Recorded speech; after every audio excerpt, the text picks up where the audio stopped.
స్వాగతం. ఈరోజు మనం మేధో సంపత్తి చట్టం అంటే ఇంటెలెక్చువల్ ప్రాపర్టీ లా అనే చాలా ఆసక్తికరమైన ప్రపంచంలోకి లోతుగా వెళ్దాం. నమస్కారం. మన దగ్గర అంటే న్యాయ విద్యార్థులు వాడే అంత లోతైన సమాచారం ఉంది. కొన్ని ముఖ్యమైన ప్రశ్నలు, సిలబస్ వివరాలు కూడా ఉన్నాయి. అవును, వీటి ఆధారంగా ఈ అంశాన్ని కొంచెం విశ్లేషిద్దాం. మన రోజు వాడే వస్తువులు, వినే పాటలు, చూసే సినిమాలు, మనం నమ్మే బ్రాండ్లు, వాటి వెనుక ఎంత పెద్ద చట్టపరమైన వ్యవస్థ ఉంటుందో అసలు ఆలోచిస్తామా? చాలా అరుదుగా. కాని ఆ వ్యవస్థ గురించే మన ఈరోజు విశ్లేషణ. మన లక్ష్యం ఏంటంటే ఈ సమాచారాన్ని వడపోసి మేధో సంపత్తికి సంబంధించిన కీలక సూత్రాలు, కొన్ని ఆశ్చర్యపరిచే వివరాలు, వాటి వెనుక ఉన్న తర్కం, వీటిని సరళంగా అర్థం చేసుకోవడం. ఈ కొంచెం క్లిష్టమైన రంగంపై స్పష్టమైన అవగాహన తెచ్చుకోవాలి. సరే, మరి మొదలు పెడదామా? ఈ అంశాన్ని విడమర్చి చూద్దాం. ముందుగా అసలు ఈ మేధో సంపత్తి అంటే ఏమిటి? మనం సాధారణంగా ఆస్తులంటాం కదా, భూమి, ఇల్లు, వాటికంటే ఇది ఎలా వేరు? మంచి ప్రశ్న. తెలివితేటల నుండి పుట్టిన సృష్టిలు, ఆవిష్కరణలు, ఓ ఇవి మన చుట్టూ ఉండే భౌతిక ఆస్తుల్లాగా, అంటే ఇల్లు, కారులాగా కనిపించవు. అందుకే వీటిని కనిపించని ఆస్తి అంటారు, ఇంటాంజిబుల్ అసెట్. ఇంటాంజిబుల్ అసెట్ అర్థమైంది. అంటే ఉదాహరణకు కొత్త టెక్నాలజీలు కనిపెట్టడం, పేటెంట్లు, బ్రాండ్ పేర్లు, లోగోలు, ట్రేడ్మార్క్లు, వస్తువుల డిజైన్లు, అలాగే పుస్తకాలు, సంగీతం, సినిమాలు, పెయింటింగ్స్, ఇవన్నీ సాహిత్య, కళాత్మక రచనలు కాపీరైట్ కింద వస్తాయి. ఇవన్నీ మేధో సంపత్తే అన్నమాట. అవును, వీటిని చట్టం రక్షించడం చాలా ముఖ్యం. ఎందుకంటే ఇది సృష్టికర్తలకు, అంటే ఆవిష్కర్తలకు, రచయితలకు ప్రోత్సాహాన్నిస్తుంది. వాళ్ల కష్టానికి ఫలితం దక్కుతుంది. నిజమే. ఇతరులు వారి అనుమతి లేకుండా దాన్ని వాడుకోలేరు కదా. కరెక్ట్. అది కొత్త ఆవిష్కరణలకు, సృజనాత్మకతకు ఇంకా ఊతమిస్తుంది. అంటే మనిషి ఆలోచనలకు, సృష్టికి విలువ ఇవ్వడం, వాటికి చట్టపరమైన రక్షణ కల్పించడం. బావుంది. మరి ఇన్ని రకాలున్నాయి కదా, వీటిని ఎలా వర్గీకరిస్తారు? ఏదైనా పద్ధతి ఉందా? ఉంది. ప్రధానంగా 2 పెద్ద విభాగాలుగా చూడొచ్చు. ఈ విభజన వాటి స్వభావం, అవి వర్తించే రంగాలను బట్టి ఉంటుంది. అవేమిటి? ఒకటి పారిశ్రామిక ఆస్తి, అంటే ఇండస్ట్రియల్ ప్రాపర్టీ. పేర్లోనే ఉంది, ఇది ఎక్కువగా పరిశ్రమలు, వాణిజ్యానికి సంబంధించింది. ఉదాహరణకు ఇందులో ఆవిష్కరణలకు ఇచ్చే పేటెంట్లు, బ్రాండ్లను గుర్తించే ట్రేడ్మార్కులు, వస్తువుల ఆకృతికి సంబంధించిన ఇండస్ట్రియల్ డిజైన్లు, ఇంకా ఒక ప్రాంతపు ప్రత్యేకతను తెలిపే భౌగోళిక సూచికలు, జిఐ ట్యాగ్స్ అంటాం కదా, అవి వస్తాయి. ఓ, జిఐ ట్యాగ్స్ విన్నాను. రెండవది కాపీరైట్ మరియు సంబంధిత హక్కులు, అంటే కాపీరైట్ అండ్ రిలేటెడ్ రైట్స్. ఇది ప్రధానంగా సృజనాత్మక వ్యక్తీకరణలకు సంబంధించింది. అంటే పుస్తకాలు, పాటలు లాంటివా? అవును, సాహిత్య రచనలు, అంటే పుస్తకాలు, కథలు, కవితలు, సినిమాలు, సంగీతం, కళాత్మక రచనలు, పెయింటింగ్సు, శిల్పాలు, ఇవన్నీ దీని కిందకే వస్తాయి. వీటితో పాటే వీటిని ప్రదర్శించే నటులు, గాయకుల హక్కులు, పర్ఫార్మర్స్ రైట్స్ అంటారు. అలాగే సౌండ్ రికార్డింగ్స్ చేసే ప్రొడ్యూసర్ల హక్కులు, ఇవి కూడా ఇందులోనే భాగం. ఈ వర్గీకరణతో స్పష్టత వచ్చింది. ఇప్పుడు వీటిలో కొన్ని ముఖ్యమైన వాటి గురించి కొంచెం వివరంగా మాట్లాడుకుందాం. మొదటగా భౌగోళిక సూచికలు, జిఐలు. సరే, మనం తరచుగా డార్జిలింగ్ టీ అంటాం, పోచంపల్లి చీర, తిరుపతి లడ్డు, ఇవన్నీ జిఐలేనా? అసలు జిఐ అంటే ఏమిటి? దాని ప్రాముఖ్యత ఏంటి? అవునవును, మీరు చెప్పినవన్నీ చాలా ఫేమస్ జిఐలు. జిఐ అంటే ఒక వస్తువు ఒక నిర్దిష్ట భౌగోళిక ప్రాంతంలో తయారైందని లేదా ఉత్పత్తి అయిందని. ఓకే. అంతేకాదు, ఆ వస్తువుకుండే ప్రత్యేకమైన క్వాలిటీ, పేరు లేదా ఇతర లక్షణాలు ప్రధానంగా ఆ ప్రాంతం వల్లే వచ్చాయని తెలియజేసే ఒక గుర్తు అనమాట, ఒక సూచిక. అంటే ఆ ప్రాంతపు వాతావరణం కావచ్చు, మట్టి, నీరు, లేదా అక్కడి ప్రజల స్కిల్స్ కావచ్చు. కరెక్ట్. ఆ ప్రాంతపు సహజసిద్ధమైన లేదా మానవ నిర్మిత కారణాల వల్ల ఆ వస్తువుకు ఆ ప్రత్యేకత వస్తుంది. ఇది వ్యవసాయ ఉత్పత్తులకు, బాస్మతి బియ్యం, సహజ వస్తువులకు, చేతివృత్తుల ద్వారా తయారైన వాటికి, కొండపల్లి బొమ్మలు, కొన్నిసార్లు పరిశ్రమల్లో తయారైన వాటికి కూడా వర్తిస్తుంది. దీనివల్ల లాభం ఎవరికి? ప్రధానంగా ఉత్పత్తిదారులకేనా? ప్రధానంగా వాళ్లకే. ఆ ప్రాంతంలోని ఉత్పత్తిదారులకు ఇది చాలా మేలు చేస్తుంది. జిఐ రిజిస్ట్రేషన్ ద్వారా వాళ్లకు ఆ పేరు వాడుకునే హక్కు వస్తుంది. అంటే వేరేవాళ్లు ఆ పేరు వాడకూడదా? వాడకూడదు.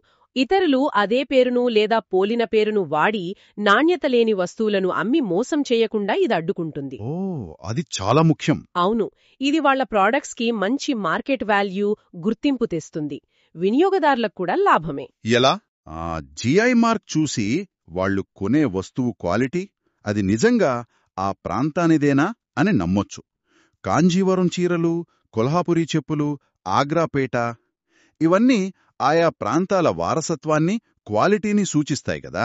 నిజమే. దీనికి రిజిస్ట్రేషన్ ప్రాసెస్ ఉంటుందా? ఉంటుంది. దరఖాస్తు చేసుకోవాలి, ప్రభుత్వం పరిశీలిస్తుంది, పబ్లిక్ నోటిఫికేషన్ ఇస్తారు. అభ్యంతరాలు లేకపోతే రిజిస్టర్ చేస్తారు. ఆసక్తికరంగా ఉంది. ఒక ప్రాంతపు వారసత్వాన్ని కాపాడటంలో ఇది చాలా కీలక పాత్ర పోషిస్తుందన్నమాట. సరే, ఇప్పుడు ప్రాంతాల నుండి వ్యక్తిగత సృష్టి వైపు వద్దాం. కాపీరైట్. సరే, పుస్తకాలు, సంగీతం, సినిమాలు, వీటికి ఇది ఎలా వర్తిస్తుంది? కాపీరైట్ అనేది సాహిత్య, సంగీత, కళాత్మక రచనలు, అలాగే సినిమాలు, సౌండ్ రికార్డింగ్లు చేసిన వాళ్లకు చట్టమిచ్చే కొన్ని ప్రత్యేక హక్కుల సెట్ అన్నమాట. Bundle of rights. భారత కాపీరైట్ చట్టం 1957 దీన్ని డీల్ చేస్తుంది. ఇక్కడ ఒక బేసిక్ ప్రిన్సిపుల్ గుర్తుంచుకోవాలి. ఏమిటది?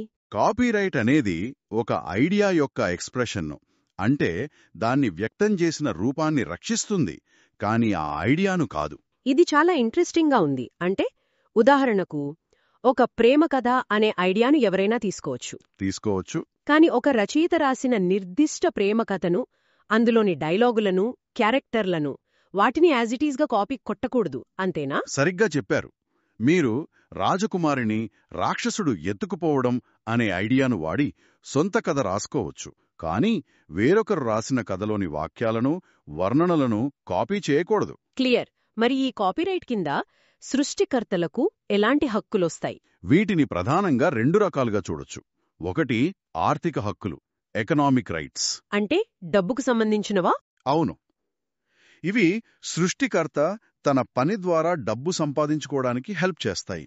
ఉదాహరణకు, తన పుస్తకాన్ని ప్రింట్ చేసి అమ్మడం, రీప్రొడక్షన్, జనాలకు అందుబాటులో ఉంచడం, డిస్ట్రిబ్యూషన్, నాటకాన్ని స్టేజ్ మీద వేయడం, పబ్లిక్ పర్ఫార్మెన్స్, దాన్ని వేరే భాషలోకి మార్చడం, ట్రాన్స్లేషన్, లేదా దాన్ని ఆధారంగా సినిమా తీయడం, అడాప్టేషన్. ఇవన్నీ ఆర్థిక హక్కులే. వీటిని వేరే వాళ్లకి అమ్మవచ్చా? అమ్మవచ్చు, లేదా లైసెన్స్ ఇచ్చి వాడుకోమని పర్మిషన్ ఇవ్వచ్చు. ఓకే. మరి రెండో రకం? రెండోది నైతిక హక్కులు, మారల్ రైట్స్. ఇవి కొంచెం పర్సనల్, సృష్టికర్త గౌరవానికి, పేరుకు సంబంధించినవి. అంటే వీటిని డబ్బుతో కొనలేరు, అమ్మలేరు. ఇందులో ముఖ్యంగా 2 ఉంటాయి. ఒకటి, తనను ఆ పనికి సృష్టికర్తగా గుర్తించాలని కోరే హక్కు, రైట్ ఆఫ్ ప్యాటర్నిటీ అంటారు. నా పేరు వెయ్యండి అని అడగడం. అంతే. రెండోది, తన పనిని వక్రీకరించకుండా, అంటే దాన్ని మార్చేసి, చెడగొట్టకుండా, లేదా తన పేరుకు, గౌరవానికి భంగం కలిగించేలా వాడకుండా ఆపే హక్కు, రైట్ ఆఫ్ ఇంటిగ్రిటీ. ఇది చాలా ముఖ్యం కదా. చాలా ముఖ్యం. ఈ నైతిక హక్కులు ఎప్పటికీ సృష్టికర్తతోనే ఉంటాయి, వాటిని ట్రాన్స్ఫర్ చేయలేరు. స్పష్టమైంది. ఆర్థిక హక్కులు వ్యాపారానికి, నైతిక హక్కులు సృష్టికర్త ఆత్మగౌరవానికి. ఈ నైతిక హక్కులు బదిలీ చేయలేకపోవడం అనేది నిజంగా సృష్టికర్తలకు గొప్ప రక్షణ. సరే, సాహిత్యం, కళల నుండి టెక్నాలజీ వైపు వద్దాం. కొత్త వస్తువులను, పద్ధతులను కనిపెడితే వాటికి రక్షణ, పేటెంట్ అనుకుంటా. దాని గురించి కొంచెం వివరంగా చెప్పగలరా? నిజమే. పేటెంట్ అనేది ఒక సరికొత్త ఆవిష్కరణకు ప్రభుత్వం ఇచ్చే ఎక్స్క్లూజివ్ రైట్, అంటే ఏకస్వామ్య హక్కు. ఆవిష్కరణ అంటే కొత్త ప్రోడక్ట్ కావచ్చు, లేదా ఒక వస్తువును తయారు చేసే కొత్త ప్రాసెస్, పద్ధతి కూడా కావచ్చు. పేటెంట్ వస్తే ఆ పేటెంట్ హోల్డర్ అనుమతి లేకుండా వేరే వాళ్లు ఆ ఆవిష్కరణను తయారు చేయడం, వాడటం, అమ్మడం లేదా ఇంపోర్ట్ చేసుకోవడం లాంటివి చెయ్యలేరు. ఎంతకాలం ఉంటుంది రక్షణ? సాధారణంగా 20 సంవత్సరాలు. ఇది ఆవిష్కర్త తన రీసెర్చ్ అండ్ డెవలప్మెంట్కు పెట్టిన ఖర్చుకు, సమయానికి ప్రతిఫలం పొందడానికి అవకాశమిస్తుంది, ఇంకా కొత్తవి కనిపెట్టడానికి ప్రోత్సహిస్తుంది. మరి ఏదైనా కొత్తగా కనిపెట్టగానే పేటెంట్ వచ్చేస్తుందా, లేక దానికేమైనా టెస్టులు పాస్ అవ్వాలా? ఊరికే రాదు, ఖచ్చితంగా షరతులుంటాయి. ఏ ఆవిష్కరణకైనా పేటెంట్ రావాలంటే అది ముఖ్యంగా 3 కండిషన్స్ను సంతృప్తిపరచాలి. అవేమిటి ఆ 3? ఒకటి నూతనత్వం, నావెల్టీ అంటారు. అంటే ఆ ఆవిష్కరణ ఇంతకుముందు ప్రపంచంలో ఎక్కడా పబ్లిక్కి తెలిసుండకూడదు, పబ్లిష్ అవ్వకూడదు, వాడుకలో ఉండకూడదు. పూర్తిగా కొత్తదై ఉండాలి. ఓకే, ఫస్ట్ కండిషన్ కొత్తదనం. 2 ఆవిష్కరణాత్మకత లేదా అసహజత్వం. అంటే ఇన్వెంటివ్ స్టెప్ లేదా నాన్ ఆబ్వియస్నెస్. కేవలం కొత్తగా ఉంటే చాలదు. మరి ఆ ఫీల్డ్లో ఎక్స్పర్ట్ అయిన ఒక మామూలు వ్యక్తికి అది చాలా ఈజీగా, సహజంగా తట్టేదిలా ఉండకూడదు. ఉదాహరణకు, ఉన్న స్క్రూడ్రైవర్ను కొంచెం పొడవు చేయడం. అది పెద్ద ఇన్వెంటివ్ స్టెప్ కాదు. నిజమే. కానీ అదే స్క్రూడ్రైవర్కు ఎవరూ ఊహించని విధంగా దాని పనితనాన్ని బాగా పెంచే ఒక కొత్త మెకానిజం యాడ్ చేస్తే అది ఇన్వెంటివ్ స్టెప్ అవ్వచ్చు. అంటే అందులో కొంత టెక్నికల్ అడ్వాన్స్మెంట్, ఒక క్రియేటివ్ స్పార్క్ ఉండాలి. అర్థమైంది. సహజంగా అనిపించకూడదు.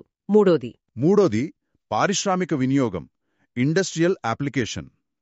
ఆ ఆవిష్కరణను ఏదైనా ఇండస్ట్రీలో తయారు చేయడానికి లేదా ఉపయోగించడానికి వీలుగా ఉండాలి. ఊరికే థియరీలా కాకుండా ప్రాక్టికల్గా ఉపయోగపడేదై ఉండాలి.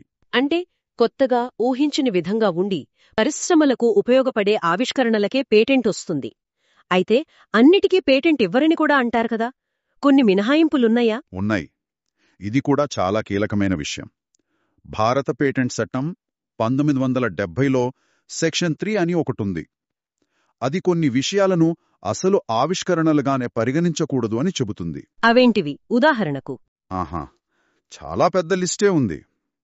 ముఖ్యమైనవి కొన్ని అంటే ప్రకృతి నియమాలకు విరుద్ధమైనవి, అంటే శాశ్వతంగా నడిచే యంత్రం లాంటివి, కేవలం సైంటిఫిక్ ప్రిన్సిపల్స్ లేదా మ్యాథ్స్ పద్ధతులు. ఓకే.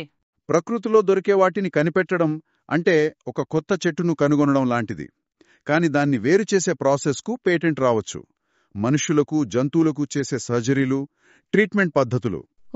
మెడికల్ ట్రీట్మెంట్స్కు పేటెంట్ ఉండదా? పద్ధతికి ఉండదు. మందులకు, పరికరాలకు ఉండొచ్చు.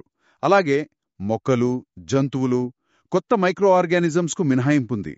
వ్యవసాయ పద్ధతులు, బిజినెస్ చేసే పద్ధతులు, గేమ్స్ రూల్స్, కంప్యూటర్ ప్రోగ్రామ్స్ వాటికవే అయితే. సాహిత్య, కళాత్మక సృష్టులు, వీటికి కాపీరైట్ ఉంటుంది. అలాగే మన సాంప్రదాయ జ్ఞానం, వీటికి పేటెంట్ రక్షణ లభించదు. ఈ మినహాయింపులు చాలా ముఖ్యమైనవి, లేకపోతే బేసిక్ నాలెడ్జ్ అంతా లాక్ అయిపోతుంది. సరే, పేటెంట్ల తర్వాత ఇప్పుడు బ్రాండ్ల రక్షణకు వద్దాం. ట్రేడ్మార్క్. రైట్. ట్రేడ్మార్క్ ఉల్లంఘన, ఇన్ఫ్రింజ్మెంట్, పాసింగ్ ఆఫ్ అనే 2 పదాలు తరచుగా వింటాం. రెండూ ఒకేలా అనిపిస్తాయి. తేడా ఏంటి? ఇక్కడే కొంచెం చాలా ఇంట్రెస్టింగ్ పాయింట్ ఉంది. రెండిటి మధ్య చాలా సూక్ష్మమైన కానీ ముఖ్యమైన తేడా ఉంది. ముందుగా ట్రేడ్మార్క్ అంటే ఒక గుర్తు అంటే అదొక పేరు కావచ్చు, రిలయన్స్ లోగో కావచ్చు, యాపిల్ లోగో, రంగుల కాంబినేషన్, కొన్నిసార్లు సౌండ్ కూడా, ఎయిర్టెల్ రింగ్ టోన్. ఒక కంపెనీ తన ప్రొడక్ట్స్ను లేదా సర్వీసెస్ను వేరే వాళ్ల వాటి నుంచి వేరుగా చూపించడానికి వాడే గుర్తు. ఓకే. ఈ ట్రేడ్మార్క్ను గవర్నమెంట్తో రిజిస్టర్ చేయించుకోవచ్చు. అలా రిజిస్టర్ అయిన ట్రేడ్మార్క్ను దాని ఓనర్ పర్మిషన్ లేకుండా వేరే వాళ్లు అదే రకమైన లేదా పోలిన గూడ్స్ సర్వీసెస్ కోసం వాడితే అది ట్రేడ్మార్క్ ఉల్లంఘన, ఇన్ఫ్రింజ్మెంట్. ఇది చట్ట ప్రకారం నేరమన్నమాట. అవును. ఇది స్టాట్యూటరీ రెమెడీ, అంటే ట్రేడ్మార్క్ చట్టం 1999 ద్వారా లభించే రక్షణ. దీనికి రిజిస్ట్రేషన్ కంపల్సరీ. మరి పాసింగ్ ఆఫ్ అంటే దానికి రిజిస్ట్రేషన్ అవసరం లేదా? అవసరం లేదు. అదే దీని స్పెషాలిటీ. పాసింగ్ ఆఫ్ అనేది రిజిస్ట్రేషన్తో సంబంధం లేని ఒక కాన్సెప్ట్. ఇది కామన్ లా రెమెడీ, అంటే కోర్టు తీర్పుల ద్వారా డెవలప్ అయిన ప్రిన్సిపుల్స్ ఆధారంగా ఉంటుంది. రిజిస్టర్ కాని ట్రేడ్మార్కులకు కూడా ఇది వర్తిస్తుంది. దీని వెనక ఉన్న ఐడియా ఏంటంటే, ఏ వ్యాపారి కూడా తన వస్తువులను మార్కెట్లో మంచి పేరు, గుడ్విల్ సంపాదించుకున్న ఇంకో వ్యాపారి వస్తువులుగా జనాలను నమ్మించి మోసం చేయకూడదు. అంటే ఒక ఫేమస్ బ్రాండ్ను పోలిన పేరుతో డూప్లికేట్ సరుకు అమ్మడం లాంటిది. ఎగ్జాక్ట్లీ. వినియోగదారులను కన్ఫ్యూజ్ చేయడం, తప్పుదారి పట్టించడం. మరి దీన్ని కోర్టులో నిరూపించడం ఎలా? రిజిస్ట్రేషన్ లేదు కదా. పాసింగ్ ఆఫ్ కేసు నెగ్గాలంటే దావా వేసిన వాళ్లు, అంటే నష్టపోయిన వాళ్లు, ముఖ్యంగా 3 పాయింట్స్ ప్రూవ్ చేయాలి. వీటిని క్లాసికల్ ట్రినిటీ అంటారు. అవేమిటి? 1 ఖ్యాతి, గుడ్విల్. తమ బ్రాండుకు మార్కెట్లో మంచి పేరు, గుర్తింపు ఉందని నిరూపించాలి. 2 తప్పుదారి పట్టించడం, మిస్రిప్రజెంటేషన్. అవతలి వాళ్ల పనుల వల్ల అదే పేరు వాడటం, సేమ్ ప్యాకేజింగ్, కస్టమర్లు కన్ఫ్యూజ్ అవుతున్నారని లేదా అయ్యే అవకాశముందని చూపించాలి. ఇది కావాలని చేయాల్సిన పనిలేదు, జరిగితే చాలు. Okay, goodwill misrepresentation. మూడోది నష్టం, డ్యామేజ్. ఈ కన్ఫ్యూజన్ వల్ల తమ బిజినెస్కు, తమ గుడ్విల్కు నష్టం జరిగిందని లేదా జరిగే ప్రమాదముందని ప్రూవ్ చేయాలి. ఉదాహరణ ఏదైనా ఉందా? ఉంది. హోండా కేస్ ఒకటుంది. కార్లు, బైక్స్ తయారు చేసే హోండా మోటార్స్ ఉంది కదా. అవును. వేరే కంపెనీ అదే హోండా పేరుతో ప్రెషర్ కుక్కర్లు అమ్మాలని చూసింది. అప్పుడు హోండా మోటార్స్ కేసు వేస్తే అది పాసింగ్ ఆఫ్ అవుతుందని కోర్టు చెప్పింది. ఎందుకంటే హోండా అనే పేరుకున్న గుడ్విల్ను వాళ్లు వాడుకుంటున్నారు. జనం ఆ కుక్కర్లు కూడా హోండా కంపెనీవే అనుకునే ప్రమాదం ఉందని చెప్పింది. ఇప్పుడు బాగా అర్థమైంది. రిజిస్ట్రేషన్ ఉంటే ఇన్ఫ్రింజ్మెంట్, లేకపోయినా గుడ్విల్ ఉంటే పాసింగ్ ఆఫ్. ఇవన్నీ మన దేశంలోని రక్షణలు. మరిప్పుడు గ్లోబలైజేషన్ పెరిగింది కదా. అవును. మన మేధో సంపత్తికి వేరే దేశాల్లో, వాళ్ల సంపత్తికి మన దేశంలో రక్షణ ఎలా? ఈ WIPO, ట్రిప్స్ లాంటి అంతర్జాతీయ ఒప్పందాల పాత్ర ఏంటి? ఇది చాలా ముఖ్యమైన ప్రశ్న. ఎందుకంటే మేధో సంపత్తికి దేశ సరిహద్దులుండవు. ఇండియాలో కనిపెట్టిన దానికి అమెరికాలో డిమాండ్ ఉండొచ్చు. అమెరికాలో రాసిన పుస్తకం ఇండియాలో పాపులర్ అవ్వచ్చు. కరెక్ట్. అందుకే అంతర్జాతీయ ఒప్పందాలు, సంస్థలు అవసరం. ఇక్కడ మీరు చెప్పిన WIPO, ట్రిప్స్ చాలా కీలకం. WIPO అంటే వరల్డ్ ఇంటెలెక్చువల్ ప్రాపర్టీ ఆర్గనైజేషన్, ప్రపంచ మేధో సంపత్తి సంస్థ. ఇది ఏం చేస్తుంది? ఇది ఐక్యరాజ్య సమితి స్పెషల్ ఏజెన్సీ. జెనీవాలో హెడ్ క్వార్టర్స్ ఉంది. ప్రపంచవ్యాప్తంగా IP రైట్స్ను ప్రమోట్ చేయడం, దేశాల చట్టాల మధ్య కోఆర్డినేషన్ తేవడం, ఇంటర్నేషనల్ ట్రీటీస్, ఉదాహరణకు ప్యారిస్ కన్వెన్షన్ ఇండస్ట్రియల్ ప్రాపర్టీ కోసం, బర్న్ కన్వెన్షన్ కాపీరైట్ కోసం, వీటిని మేనేజ్ చేయడం దీని పనులు. అంటే ఇదొక గ్లోబల్ కోఆర్డినేటర్ లాంటిది. మరి ట్రిప్స్, అది ఎలా వేరు? ట్రిప్స్ అంటే agreement on trade related aspects of intellectual property rights. ఇది WTO, వరల్డ్ ట్రేడ్ ఆర్గనైజేషన్ కింద ఉంది. ఓ, WTO కిందుండా? అవును. వైపోలా కాకుండా ట్రిప్స్ ఒక ఒప్పందం. ఇది WTO మెంబర్ కంట్రీస్ అన్నీ తప్పనిసరిగా ఫాలో అవ్వాల్సిన మినిమం స్టాండర్డ్స్ను సెట్ చేస్తుంది. ఏ విషయంలో? కాపీరైట్, పేటెంట్లు, ట్రేడ్ మార్క్లు, GIలు, డిజైన్లు, ట్రేడ్ సీక్రెట్స్, ఇలా అన్ని మేజర్ IP ఏరియాలో సభ్యదేశాలు ఎలాంటి రక్షణ కల్పించాలో ఇది చెప్తుంది. అంతేకాదు, ఈ హక్కులను ఎలా ఎన్ఫోర్స్ చేయాలి, అంటే ఉల్లంఘన జరిగితే ఏం చర్యలు తీసుకోవాలో కూడా నిర్దేశిస్తుంది. అంటే ఇది రూల్స్ పెడుతుంది. ఒక రకంగా అంతే. ఇందులో 2 ముఖ్యమైన ప్రిన్సిపల్స్ ఉన్నాయి. ఒకటి నేషనల్ ట్రీట్మెంట్, అంటే ఒక దేశం తన సొంత సిటిజన్స్కిచ్చే IP ప్రొటెక్షన్నే వేరే మెంబర్ కంట్రీ సిటిజన్స్కు కూడా సమానంగా ఇవ్వాలి, వివక్ష చూపకూడదు. ఓకే. రెండోది మోస్ట్ ఫేవర్డ్ నేషన్, MFN.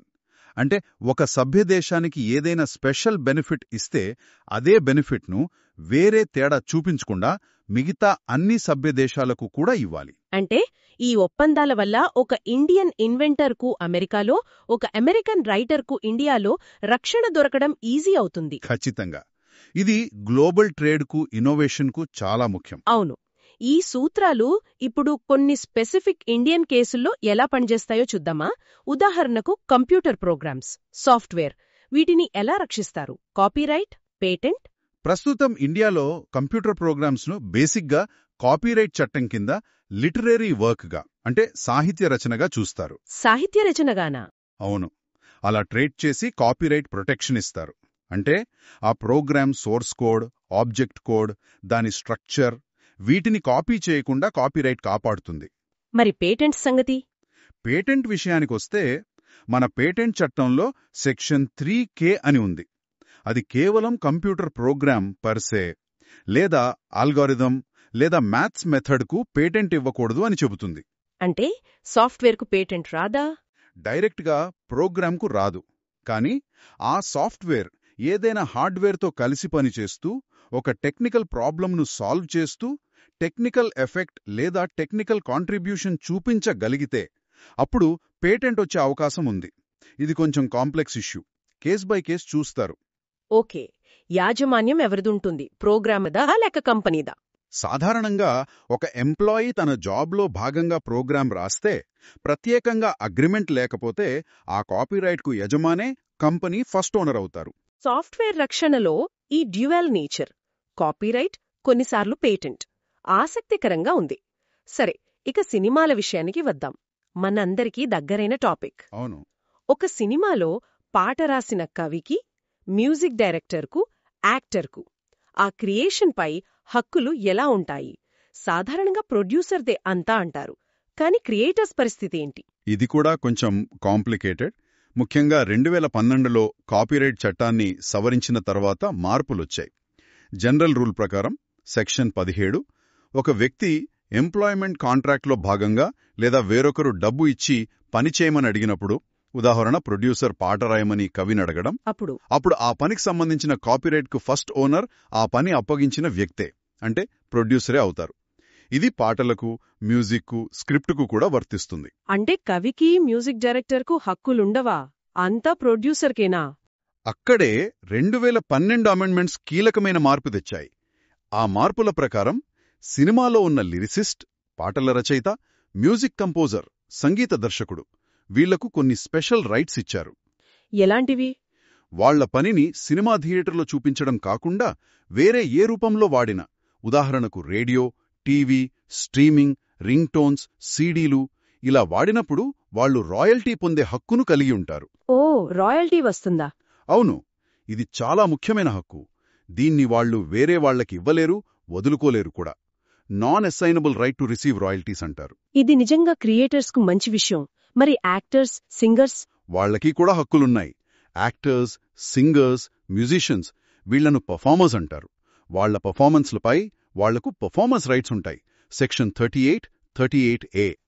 వాళ్ల పర్మిషన్ లేకుండా వాళ్ల పర్ఫార్మెన్స్ను రికార్డ్ చేయడం, బ్రాడ్కాస్ట్ చేయడం, కాపీలు తీయడం లాంటివి చెయ్యకూడదు.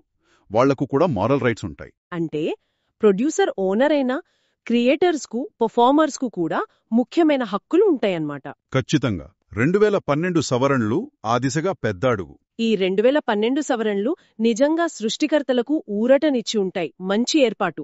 ఇప్పుడు చివరిగా ఇంకో ఇంట్రెస్టింగ్ కమర్షియల్ యాంగిల్ చూద్దాం. ఫేమస్ ట్రేడ్ మార్క్ల మిస్యూజ్. ఓకే. ఉదాహరణకు ఆడి లేదా బెంజ్ లాంటి చాలా ఫేమస్ కాస్ట్లీ కార్ల బ్రాండ్ పేర్లను, లోగోలను టీషర్ట్ల మీదో, క్యాప్స్ మీదో ప్రింట్ చేసి అమ్మడం కరెక్టేనా? అది లీగలేనా? కాదు. అది చట్టవిరుద్ధమయ్యే అవకాశాలు చాలా ఎక్కువున్నాయి. ఇది ట్రేడ్ మార్క్ చట్టం 1999లోని సెక్షన్ 29(4) కింద ఇన్ఫ్రింజ్మెంట్ అవ్వచ్చు. ఆ సెక్షన్ ఏం చెప్తుంది? ఈ సెక్షన్ స్పెషల్గా వెల్ నోన్ ట్రేడ్ మార్క్స్, అంటే బాగా పేరు పొందిన ట్రేడ్ మార్క్ల ప్రొటెక్షన్ గురించి చెబుతుంది. ఒక రిజిస్టర్డ్ ట్రేడ్ మార్కు ఇండియాలో మంచి రెప్యుటేషన్ ఉండి గుర్తును అసలు సంబంధం లేని గూడ్స్కు లేదా సర్వీసెస్కు, కార్ల బ్రాండును, బట్టలకు వాడకం ద్వారా ఆ గుర్తుకు ఉన్న పేరును అన్యాయంగా వాడుకుంటే టేక్స్ అన్ఫేర్ అడ్వాంటేజ్, లేదా ఆ గుర్తు యొక్క ప్రత్యేకతకు, డిస్టింక్టివ్ క్యారెక్టర్ లేదా ప్రతిష్టకు, రెప్యూట్ హాని కలిగిస్తే డెట్రిమెంటల్, అది ఉల్లంఘన అవుతుంది. అంటే జనం కన్ఫ్యూజ్ అవుతున్నారా లేదా అన్నది ఇక్కడ ముఖ్యం కాదా? ఈ సెక్షన్ ప్రకారం అంత ముఖ్యం కాదు. కేవలం ఆ ఫేమస్ బ్రాండ్ పేరును అన్యాయంగా వాడుకున్నా లేదా దాని ఇమేజ్ను డ్యామేజ్ చేసినా చాలు, ఉల్లంఘన కింద వస్తుంది. అంటే ఆ బ్రాండ్ ఏళ్ల తరబడి కష్టపడి సంపాదించుకున్న పేరు, గుడ్విల్ను వేరే వాళ్లు ఈజీగా వాడేసుకోకూడదు. అంతే. ఇందాక మనం అనుకున్న టాటా కేసు కూడా ఇలాంటిదే. టాటా పేరును ప్రెషర్ కుక్కర్లకు వాడటం సరికాదని కోర్టు చెప్పింది. అవును కదా. అంటే ఫేమస్ బ్రాండ్స్కు అవి రిజిస్టర్ అయిన క్లాస్కే కాకుండా వేరే క్లాసులలో కూడా రక్షణ ఉంటుందన్నమాట. అవును. దీన్నే డైల్యూషన్కు వ్యతిరేక రక్షణ అంటారు. ఆసక్తికరమైన అంశాలను ఈరోజు మనం కూలంకుషంగా చర్చించుకున్నాం.